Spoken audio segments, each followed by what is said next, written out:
She is the author of Consciously Beautiful, I Am Enough, and a heroine in heels, writer and director of the theatrical production Lipstick Monologues and the Heart of a Man, and the film director of the documentary I Am Consciously Beautiful. Ladies and gentlemen, our World Changer Award goes to Miss Ardre Orie.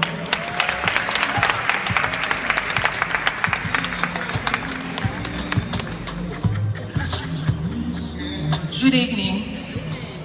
Good evening. Good evening. Well then, thank you so much, Rhonda Thompson and the Rose of Sharon Foundation for allowing me to be a part of your work. I humbly support and exalt your mission. We all need a hero. At the age of 6, I remember my mother helping me get dressed, and she would sit me in the window so that I could look out. I would sit there and I would watch, and I would wait and anticipate his arrival. He never showed up. I was waiting for my father. In his absence, I felt powerless. I needed a hero. I found one in my mother. At the age of 12, I recall not being able to visualize my life beyond middle school because I thought that I'd be forced to do the unthinkable to a man that had now inhibited my home and who was verbally and physically abusive to the only hero that I had known, my mother. At the age of 13, I recall coming home from school only to find my mother in a fetal position. Her face was bludgeoned, her eye was swollen shut, her lip was split, and her soul was shredded. That day, he tried to kill her. And in that moment, she needed a hero. I wanted to be that for her. With very loose domestic violence laws in place, together, my mother and I relentlessly fought an uphill battle to have him removed from our home. These memories gave me a skewed sense of self-worth, but it wasn't until I recognized that something was missing. I wasn't sure if there was something that was wrong with me or that I just wasn't measuring up.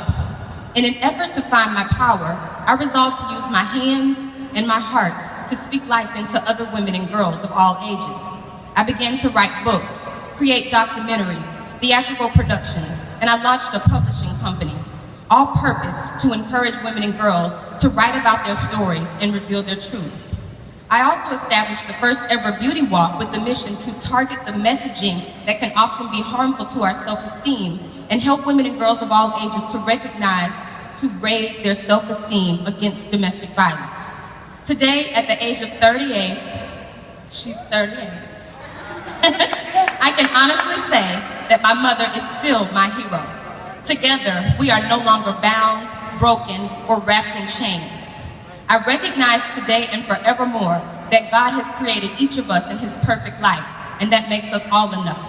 Tonight, I stand before you, having broken the cycle of domestic violence in my family with a loving husband of over 14 years, and I am a humble servant of God's calling on my life. May we never forget that the giant that is in front of us is never bigger than the God that is inside of us.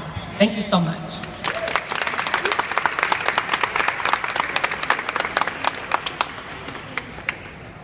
Let's give her a hand as she takes her seat.